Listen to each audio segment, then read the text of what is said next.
When Jesus came to my gym, and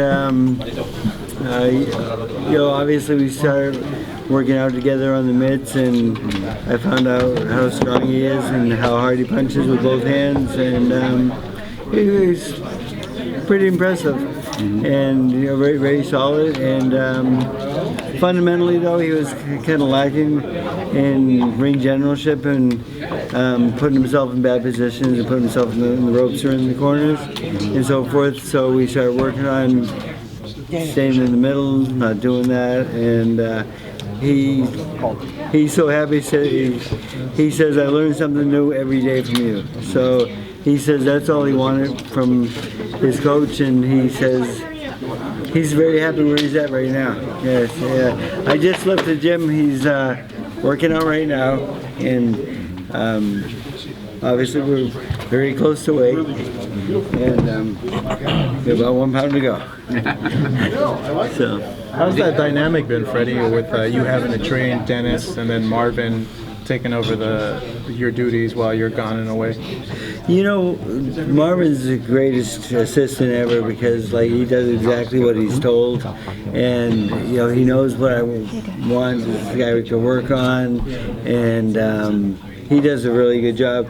And I was gone for like a total of 10 days, I think, and they didn't miss a beat. I mean, sparring went well, everything went well the entire camp. Yeah. We did have a couple of sparring partners that were more hard working from other gyms, and I don't think they like each other though.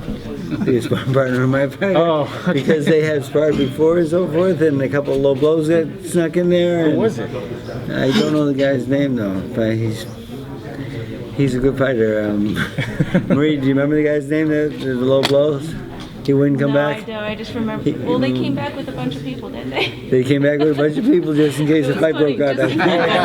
Wow, it was like that? Yeah, it was like that. Oh, so, but then that was the last day, though. Yeah. So, but then, so pretty much we stuck with the guys that we had upstairs, the sparring partners, because we have a lot of guys in that weight division in my gym anyway, and or at least close to that division, because it's hard to get you're looking for a 126 pounder, but then you've got a guy that weighs maybe 145 pounds, and so you got to get a little bigger guys at that point, and as the weight comes down, the weight of the sparring partners changes a little bit, more speed and so That's what Marvin mentioned to me, that he's able to handle his own against guys that are a lot bigger than him. Yes, I mean, he's a big guy himself. I mean, for a 126 pounder, when he first walked in my gym, I says, "You guys sure?" Like, this guy's big. Like, he's a big, strong guy, and but he cuts the weight. We're like 1 pound over right now, and I would really like to move him to maybe 130 after this fight.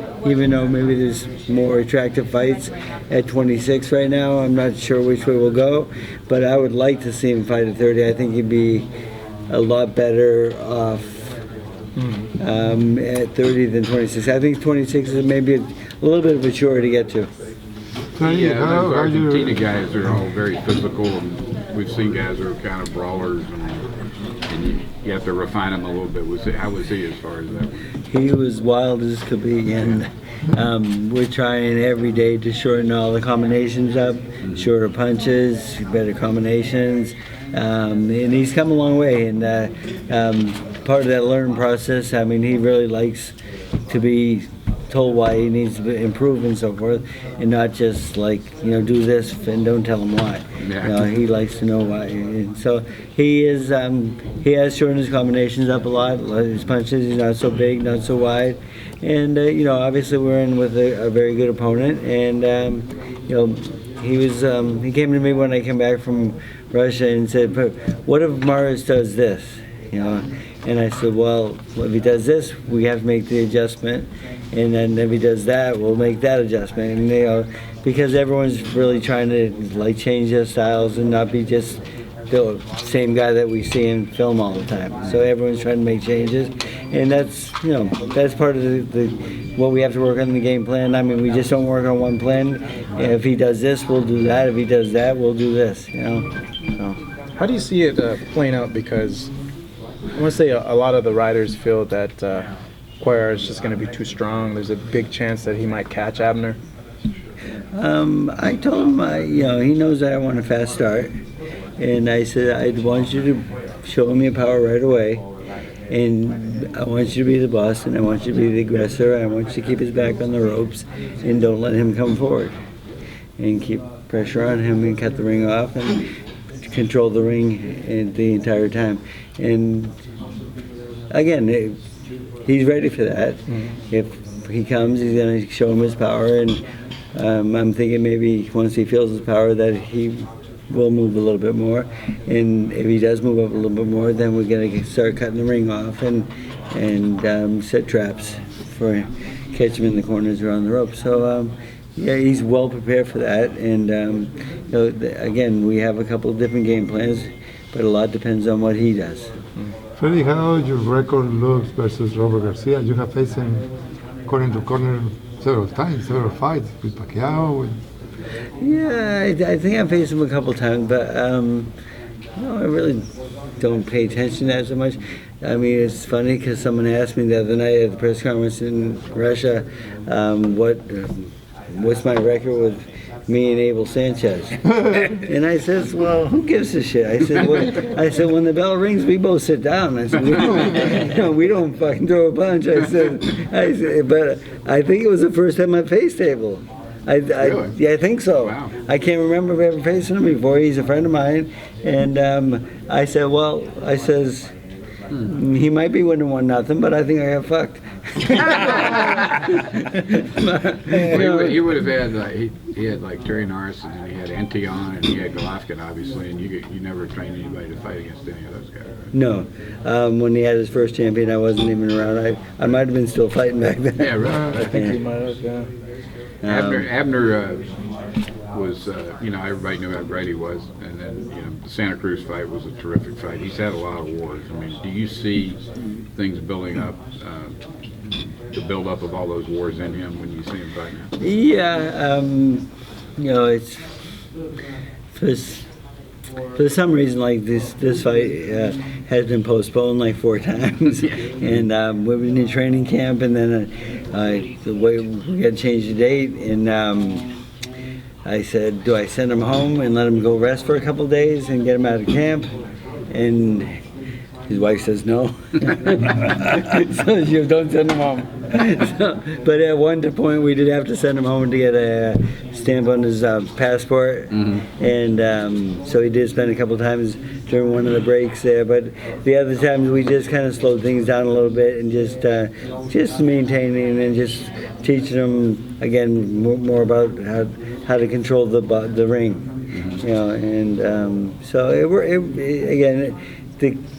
everything worked out well. We're ready for the fight now, and again, I just left the gym, and he's 1 pound over, so that's a relief.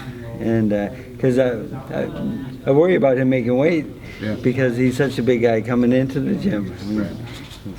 He's like that's what I saw at the press conference. He looked very, very big. Very big. He's almost a middleweight. But do you think Abner is the same guy that's like before Johnny Gonzalez, before Santa Cruz? I think he's maybe not quite the same. I mean, I watched a lot of tapes on him and so forth, and I liked him a little better when he was younger and so forth. But we all have age, and we age with tough fights and so forth. And he's been in a lot of tough fights also. So and he's going in with a really big puncher. My guy is a big puncher. He's very strong. I mean, doing mitts with him is no fun, because if he misses once, you're out. Has he gotten you lately? Put me a couple of times, but but not my favorite thing. Except put Marvin in there. Marvin's a little bit too small, though. So if he goes to 130, of course, there's a lot of good fights there too, right? There's a lot of good fights in both divisions. Obviously, they're both kind of stacked, and like better than I who's the best guy out there next. I mean, because it could be at 26 or 30. I mean, the thing is, I know he'll struggle to make 26, and he won't struggle as much to make 30. I'd rather 30. But the thing is, if if the better fight goes to the lower weight division, we'll go there also. It's not impossible to go to 26 again, but it is work. What does he weigh when he's walking around? 50. Really? So do you think he'll put on a lot between weigh-in and fight night? Yeah. That's dangerous, right? I told him, I said, I don't want you to be like overeat and be sluggish and so forth, because food does slow you down and so forth. So, I mean, I most guys gain like 10 pounds and that'd be okay, but I don't think that's going to happen in this case. He's just not used to it. The weight comes back on him very quickly, he tells me, and he'll go in the ring above 40. If he wins, I know you said that it depends on what fights presents itself, but would you advise him, like, hey, I think you should go to 130 and stay on 130 after this fight? I've already talked to him about it.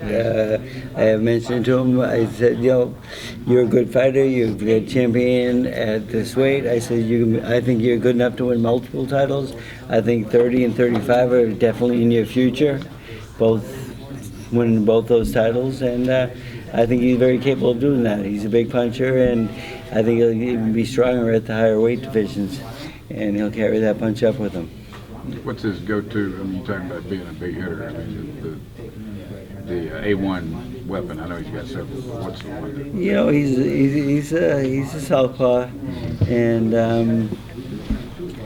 I really like his right hook. Is my favorite punch because it's a lot closer to the opponent, it's a lot shorter, it's a lot easier to get there, and usually the opponent doesn't see it coming from the hook side. And that's my favorite punch for him, but his most powerful punch is his left hand, straight left hand.